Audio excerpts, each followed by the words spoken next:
वांछित सफलता नहीं मिली तो हमारे विरोधी बता क्या रहे हैं? देखिए साहब, आप अयोध्या हार गए, बस्ती हार गए, प्रयागराज हार गए, चित्रकूट हार गए, नासिक, रामटेक और रामेश्वरम, यानी भगवान राम से जुड़े सारे स्थलों के बारे में बता रहे हैं कि यहां भारतीय जनता पार्टी को वास्तविक, जैसे कई तो ऐसी सीटें थी, रामेश्वरम कभी नहीं जीते थे,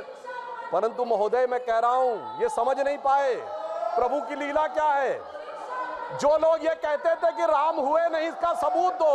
वो उत्तर से दक्षिण तक राम से जुड़े स्थानों का सबूत दे रहे हैं कि अयोध्या भी राम से जुड़ी थी, बस्ती भी जुड़ी थी, प्रयागराज भी था, रामटेक भी था, रामेश्वरम भी था। अरे आपको लगता है कि भगवान हमको हरवाने के लिए आए थे? नहीं, आपको अपना अस्तित्व मनवाने के लिए आए थे। और मैं ये भी बताना चाहता हूं महोदय, रामचरितमानस और रामायण में भी उल्लेख है कि एक बार नागपाश भगवान राम को भी लगा था और नागपाश लगने के कारण एक मूर्छा आ गई थी और तब राम विरोधी दल में बड़ी खुशियां छा गई थी, मगर वो प्रभु की लीला का हिस्सा था, सिर्फ हनुमान जी को अपनी शक्ति याद दिलाने के लिए। और ऐसा पहली बार नहीं हो रहा है, ऐसा पहली बार नहीं हो रहा है। सभापति महोदय, आज से 30 साल पहले मुझे याद है उत्तर प्रदेश में जब समाजवादी पार्टी और कांग्रेस सबने मिलकर सरकार बनाई थी, सपा बसपा और कांग्रेस आई ने मिलकर, तब एक नारा लगा था कि मिले मुलायम काशीराम, हवा में उड़ गए जय श्री राम। मगर हम तब भी नहीं डिगे थे और जो हवा में उड़ाने की बात कर रहे थे, 3 साल में हमने केंद्र में सरकार बना के दिखा दी थी और उत्तर प्रदेश में भी सरकार बनी थी।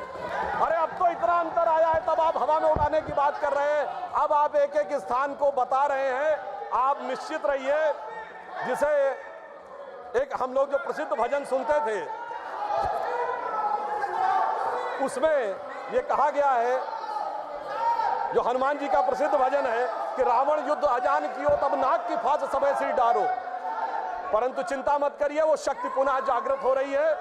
और वो जागृत होकर हमें पुनः वहां तक पहुंचाने का प्रयास रखेगी। और एक मैं गंभीर बात करना चाहता हूं, श्री राम का विषय हमारे लिए हार जीत का विषय नहीं है। हम 2 सीटों की पार्टी थे, तब भी उतनी श्रद्धा और निष्ठा के साथ खड़े थे। हम 86 सीट पे भी वैसे ही खड़े थे, 120 पे वैसे ही खड़े थे, 182 पे वैसे ही खड़े थे, 282 पे वैसे ही खड़े थे, 303 पर वैसे ही खड़े और 240 पर भी वैसे ही खड़े हुए हैं। आपके लिए चुनावी हार जीत का विषय होगा, हमारे लिए चुनावी हार जीत का विषय नहीं है, परंतु हमें लगता है कि भारतीय समाज में भी कुछ लोगों के मन में अभी भी इसको लेकर हो सकता हमारी तपस्या में कोई कमी रही हो। तो मैं ये कहना चाहूंगा भारत के सभी लोगों से, अटल बिहारी वाजपेयी जी की कविता की वो प्रसिद्ध पंक्ति जो उनकी कविता थी, आओ मिलकर दिया जलाएं, तो मैं इसके लिए कहना चाहूंगा कि अभी हमारा यह प्रयास बाकी है। तो एक पंक्ति उनकी मैं कोट करना चाहता हूं जो आज की परिस्थितियों में बहुत समीचीन लगती है कि आहुति बाकी यज्ञ अधूरा, आहुति बाकी यज्ञ अधूरा, अपनों के विघ्नों ने घेरा, अंतिम जय का वज्र बनाने नवदधीच हड्डियां गलाएं, आओ मिलकर दिया जलाएं।